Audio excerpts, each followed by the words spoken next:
पुंडलिकावरती विठ्ठल श्री ज्ञानदेव तुकाराम पंढरीनाथ भगवान की जय. माऊली ज्ञानेश्वर महाराज. रामकृष्ण हरी मंडळी हो. तर आपले वारकरी लोक आज दिंडीची यात्रा संपन्न करून येत आहेत. तर आम्ही सर्वजण त्यांची वाट पाहत आहे. आशा लावून टक लावून तर सोन्या शेटने जाऊन त्यांच्या वडिलांचे सामान आणलेले आहे. तर इथं सत्यवान आव्हानला न्यायला त्यांचे वडील म्हणजे अण्णा शेट पण आलेले आहे. पण त्यांना काय दम निघाना म्हणून ते आता म्हणले पटकन जायच्या विचारात दिसत आहेत. आता मला असं वाटतंय वेट करा. कुठे आती आईला तुम्ही आलाय ज्यासाठी तेच करा ना. तरी त्यांना आता काय दम निघणार. ते म्हणले मी आता कुठं अडकलाय वर्ग, आता मी जाऊन लगेच घेऊन येतो.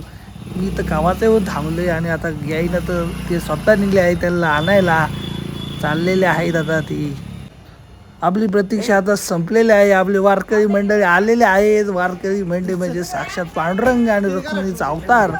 तर त्यांचे दर्शन घेणे हे खूप गरजेचं आहे. त्यामुळे आपण त्यांचे दर्शन घ्यायचे आहे.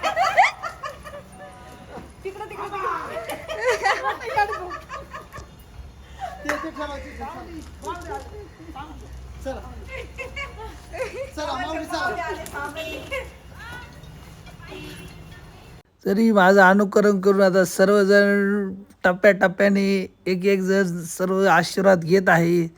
सगळ्या पोरींचा बी आमचा कार्यक्रम चालू आहे. आशीर्वाद घ्यायचा, थोड्या मोठ्यांचा आशीर्वाद घेणे ही संस्कृती आहे. तर सोन्या बापूने माझे अनुकरण करून सगळं लोटांगण घेत होते. तर आता सर्वांनी छानरित्या सगळ्यांचं दर्शन घ्यायचं चाललं आहे.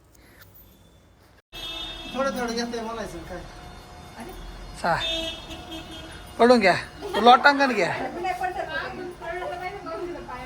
लोटांगण घ्या. आय हो मोठा आशीर्वाद दिला. आय गो मोठा आशीर्वाद दिलाय.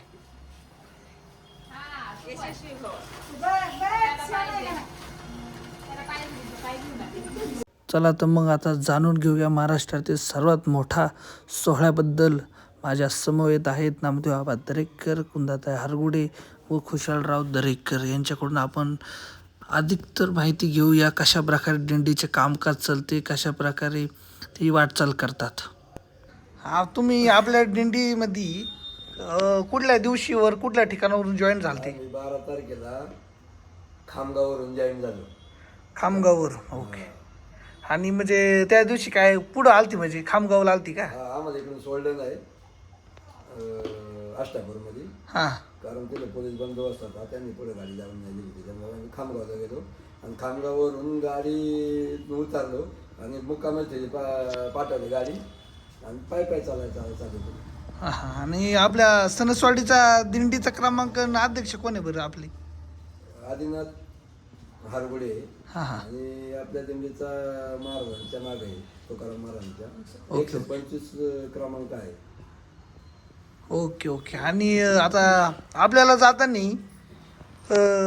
भरपूर गावं लागतात. ते गावं आपले कशा प्रकारे स्वागत करतात माऊलींच्या दिंडीचे वगैरे? गाव म्हणजे अन्नदान तर इथून म्हणजे चालूपासून अन्नदान भरपूर असतं. चहा असतो, पाणी देतात, वाटप असते. म्हणजे अन्नदान एकदम म्हणजे कुठंच असं अन्नदान होणार नाही अशा पद्धतीचं अन्नदान असतं. खाण्यापिण्याची उत्तम सोय होत असते. एकदम उत्तम सोय. जी म्हणजे ज्याला काही दिंडीत जागा नाही, राहण्याची जागा नाही, त्याची जागा त्या ठिकाणी उपलब्ध होती आणि जेवणाची सुद्धा अजिबात कमतरता नाही. प्रत्येक गावामध्ये गेलं की जे ती लोक मदत करत असतात किंवा माऊली म्हणूनच हाका मारतात. आणि दिंडीमध्ये सगळी जी आपली माऊली म्हणजे वृद्ध लोक असतील त्यांचा कशा प्रकारे उत्साह असतो? त्यांचा उत्साह म्हणजे आनंद म्हणजे असा आनंद आहे की कुठल्या जीवनात म्हणजे परत मनुष्य जन्मातला हा जो आनंद आहे तो परत दुसऱ्या जन्मात म्हणजे वर स्वर्गात सुद्धा नाही असा आनंद आहे. आजकाल तरुण पिढी बी नाही का लय दिंडीमध्ये जॉईन झालेली आहे. तरुण पिढीचं जॉईन अजून व्हायला पाहिजे. माझ्या म्हणजे म्हणण्याप्रमाणे अजून लोक तरुण पिढी त्यातमध्ये जर आली तर परमात्मा वाढेल आणि संस्कृती वाढेल मुलांना. प्रत्येक दिंडीमध्ये कसे अध्यक्ष किंवा सभासद बॉडी असती त्यांचं कशा प्रकारे तिथं कामकाज चालतं बरं दिंडीमध्ये? सुंदर असतात. तंबू असतात, तंबू बांधून देतात. लोकांचे राहण्याचे म्हणजे चार्ज करण्यासाठी मोबाईलची सोय केली जाते. परत त्या ठिकाणी काही आजारी पडलं माणूस तर त्यासाठी गोळ्या औषधं उपलब्ध असतात प्रत्येक दिंडीमध्ये. आणि जर जास्त आजारी असेल तर त्या गाडीचे संस्थापक किंवा अध्यक्ष असतात ती त्यांच्यासाठी हॉस्पिटलची मध्ये नेऊन त्यांना काय जे अडचण आहे ती सॉल्व्ह करून परत आपल्या तंबूत घेऊन येतात. हे सर्व जबाबदारी आपल्या अध्यक्षच पार काढतात हो, ना? अध्यक्ष असतात, खजिनदार असतात, त्याच्यावर काय संचालक मंडळ असतात, सचिव असतात, ही यांची जबाबदारी असते. तरी साधारणतः आपल्या इथून किती लोक जात असतील ना काय दिंडीला? आपल्याकडे सोरवलीला हडपसरपर्यंत कमी असतात, पण हडपसरच्या पुढं आपली उरुळीकांच्या दोन्ही कारभारला असते मुक्कामी. तिथून पुढं जवळजवळ 200-250 लोकांचा हे असतो. पण जसं जसं पुढं जाईल तसं तसे लोक वाढत चालतात. आणि मग अकलूजमध्ये मात्र एकदम टप्पाला लाचा असतो, त्या ठिकाणी मात्र जवळजवळ 300 लोक चा पूर्ण कोटा होतो. आणि ते 300 लोक झाल्यानंतर मग पुढं आपले ज्यावेळेस जागेवर जातील पंढरपूरमध्ये त्यावेळेस जवळजवळ 500 लोकांच्या ते 600 लोक असतात.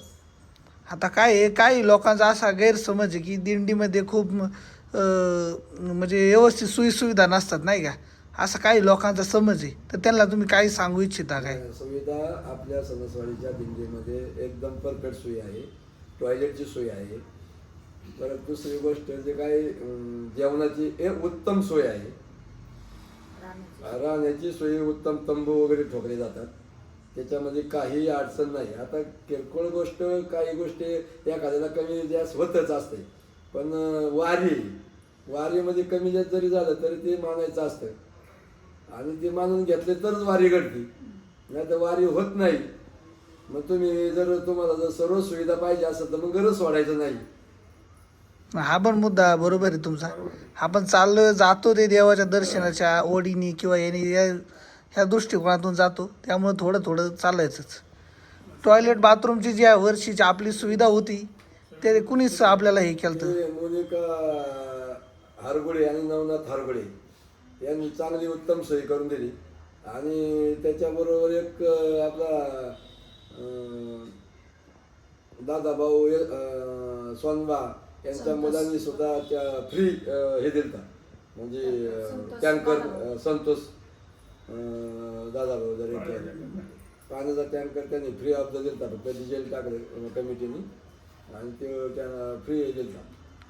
आणि तिकडे गेल्यानंतर राहायचं कसं नियोजन असतं? म्हणजे राहायचं तंबूत राहायचं, तंबू वगैरे असायचं. प्रत्येकाने काही आणल्या होत्या आपल्या सोयीनुसार गाडी आणल्या होत्या, पिकअप आपले बारदाना आपले कपडे या ठिकाणी राहतील. आणि इतर वेळेला पाऊस असेल तर ते एक त्यांच्यासाठी उत्तम सोय आहे. नसेल तर मग आपली मैदानात पडायची, पाऊस नसेल तर या ठिकाणी मैदान असायचं, कुठं बिछाना टाकायचं आणि झोपायचं.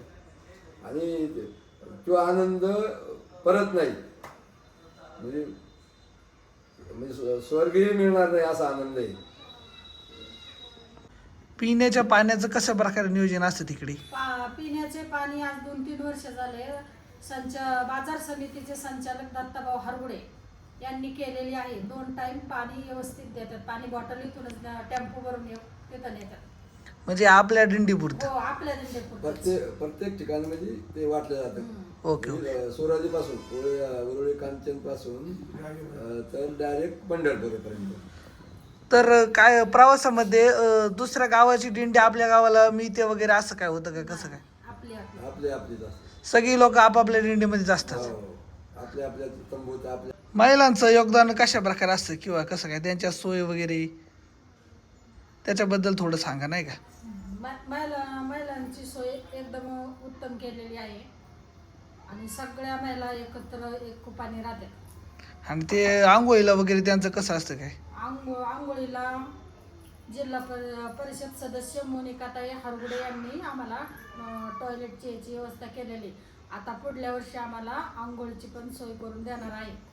आता एवढं चालू माणसांचे पाय वगैरे दुखत असतील तर त्यासाठी कसं महिला लोक एकमेकांना सहकार्य करतात काय? तर इथले गणेश हरगुडे आहे ना मेडिकलवाले, त्यांनी आम्हाला सगळी औषधं पुरवलेली आहेत.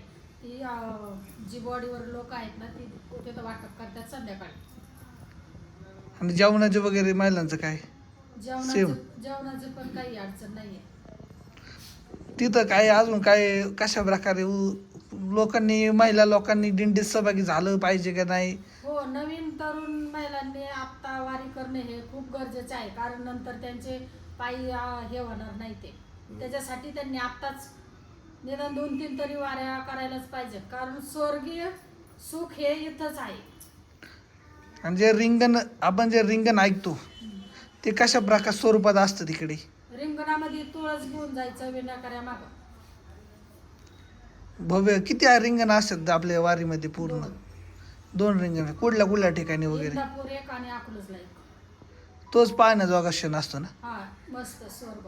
आणि तिकडे जे पंढरपूरला सर्व दिंड्या लाईननी अशा पाळतात, त्याचं कसं काय?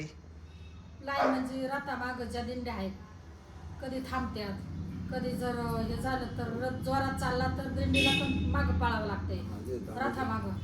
थांबलं तिथं फुगड्या फुगड्या होत्या असं म्हणजे हा उत्साह एक आहे ना. फुगड्या असतात, म्हणजे असा एक नंबरचा म्हणजे हे होते. मी 5 धाम केले, पण हा जो सोहळा आहे पंढरपूरचा वारीचा, त्याचा आनंद हा कुठंच नाहीये. आता तुम्ही दिंडीवरून परतलेले आहेत, तर तुम्हाला आता कसं वाटते? आता आम्हाला अजिबात करमत नाही. आणि तुम्ही येताना वगैरे सगळा सोहळा पार पाडल्यानंतर कसं आलेत, काय कसं काय सोयी सुविधा येते? त्यावेळेस आम्हाला तिथून येताना आम्हाला असं रडायला आलं. म्हणजे तुम्ही कशाने आले वगैरे नाही का? तिकडून येताना कसं काय? पिकअप मध्ये आलो. पिकअप मध्ये आलो, पिकअप.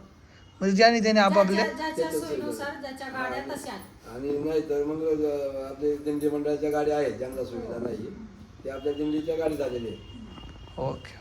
कुंडलिकावरून विठ्ठल श्री ज्ञानदेव तुकाराम पंढरीनाथ भगवान की जय. माऊली ज्ञानेश्वर महाराज की जय. जगद्गुरु संत तुकाराम महाराज की जय. नाथ साहेबाचे